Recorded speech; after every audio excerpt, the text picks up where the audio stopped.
Queer learners continue to be harassed and bullied at schools. In its latest report entitled Barriers to Accessing Education for LGBTIQA+ Learners in South Africa, the Legal Resources Centre shines a light on homophobia and the murders of queer people.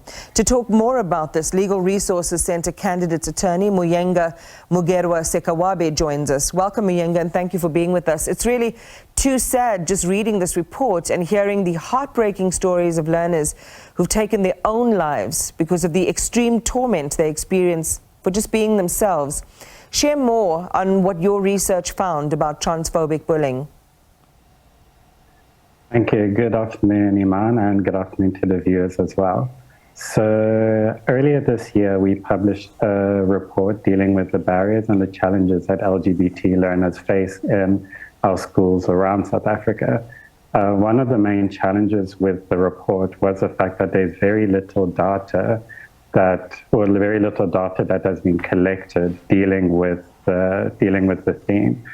But issues that have cropped up anecdotally and parallels which can be drawn with other countries relate to issues that queer learners face with bullying, both from staff members who are meant to have their best interests in heart, but also from fellow classmates as well.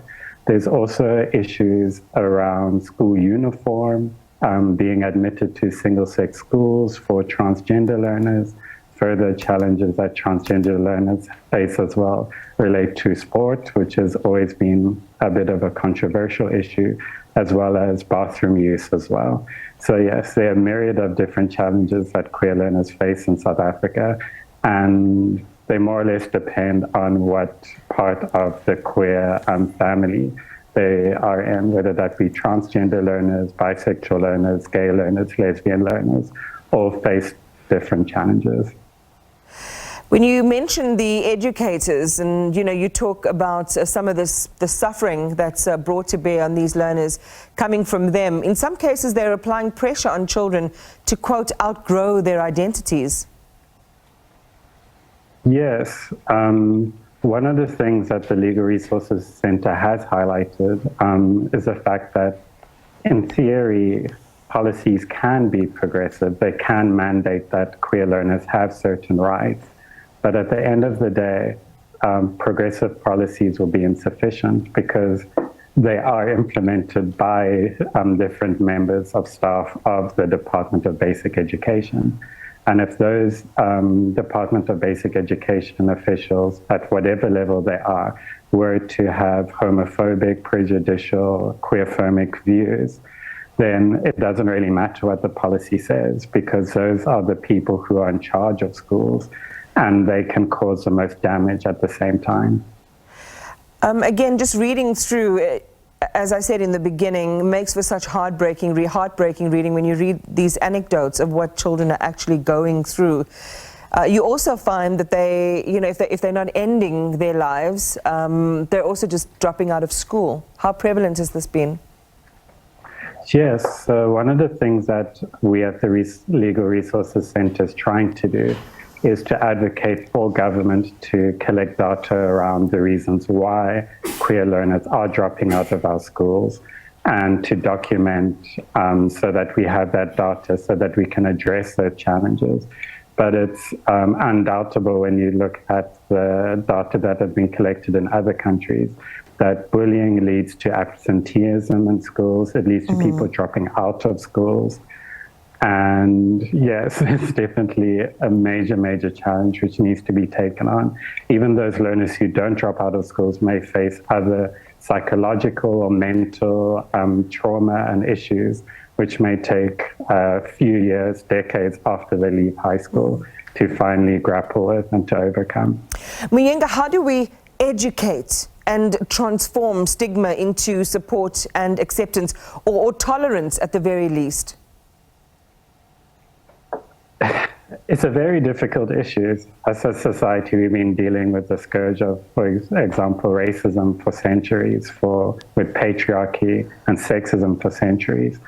When it comes to queer learners in our schools, I think there is a need for more trust and openness in thinking. at the end of the day, all that queer learners are asking for is for equal treatment that their non-queer peers face. So the need for sensitization among both learners and staff members.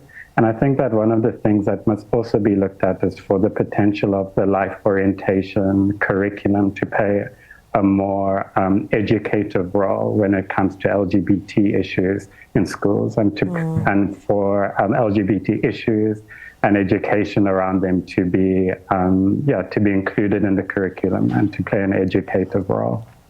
Well, thank you so much for sharing the outcome of that research. As you say, the challenge is getting a good body of data together, and this is part of the work that will lead us to be able to accomplish that. I wonder if it's possible, just very, very quickly, a resource, children in school, who are in this situation, is there some place they can go? Is there someone they can talk to? Is there a resource available to them?